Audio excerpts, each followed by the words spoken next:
જીવનના વિવિધ પ્રસંગોની અંદર માણવાનું હતું એ મણાઈ ગયું ભાઈ. જે કરવું તે બેસ્ટ કરવું. વાળ વળવા એવા તો બેસ્ટ વળવા, કોઈને એવો વાળ વળેલા ન હોય સાહેબ. અને ઇસ્ત્રી મારેલા કપડાં એવા પહેરવા કે કોઈને એવી ઇસ્ત્રી મારેલી ન હોય.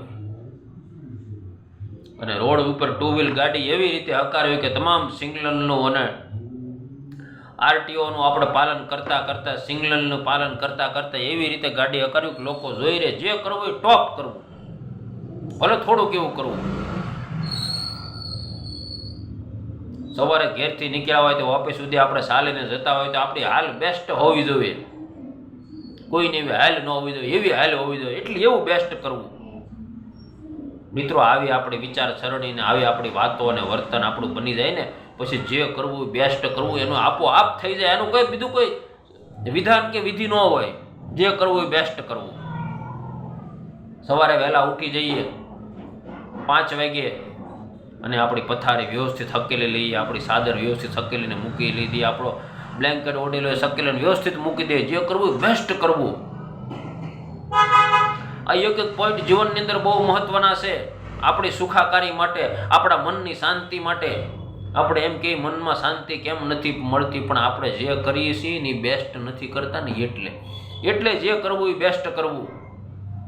ઘણી વખત આપણે ઘણી બધી ભૂલો કરતા હોય ને પછી આપણને એવું દુઃખમાં રહેતા હોય કે હવે ભાઈજી કાંઈ સારું થયું નથી, પણ આપણે એમાં કાંઈ સારાને બદલે આપણે બેસ્ટ ક્યારેય કર્યું જ નથી. એટલે જે કરો એ બેસ્ટ કરો. જમવા આપણે એવા બેસીએ, આપણી થાળીમાં જેટલું પીરસાય એટલું જમી લઈએ. એક પણ અન્ન દેવતા છે. ઓ ભાઈ, બહુ પાપ લાગે આપણે જમ્યામાં હેઠું મૂકીએ ને તો. એટલે અન્ન છે એ પ્રગટ દેવતા છે. કારણ કે અન્ન દેવતા આપણા પેટની અંદર જાય, આપણો જઠરાગ્નિ ઠારે, આપણા આખા બોડીનું સંચાલન કરે છે અન્ન દેવતા. એટલે જે કરવું એ બેસ્ટ કરવું. જીવનમાં જે કાંઈ કરો એ બેસ્ટ કરો. ટુ વ્હીલ ગાડી ચલાવો, બેસ્ટ ચલાવો. રાઇટિંગ કરો, લખો એ બેસ્ટ કરો. ચશ્મા પહેરતા તો ચશ્માની દાંડલી કમ્ફર્ટેબલ હોવી જોઈએ, 2 કાનની બરાબર. જે કરો એ બેસ્ટ કરો. આપણા પાકીટમાં 200-500 રૂપિયા હોય એ પણ વ્યવસ્થિત રીતે એના પાકીટના જે ખિસ્સામાં મૂકવાનું એમાં જ વ્યવસ્થિત ગોઠવીને મૂકવા. જે કરો એ બેસ્ટ કરો. એક એક નાની નાની વાતોની આપણે છણાવટ કરવાની છે મિત્રો. અને જો બેસ્ટ કરશું ને તો જ આપણે જીવનની અંદર શ્રેષ્ઠમાં શ્રેષ્ઠ આનંદ આવશે. આજનો સેમિનાર આ છે. આજનો સેમિનાર કોઈ મોટી મોટી વાતો કરવા માટે નથી કે કોઈ ગોલ ગપ્પા માટેનો આ સેમિનાર નથી. આજનો સેમિનારની એક જ વાત છે, જે કરો એ બેસ્ટ કરો.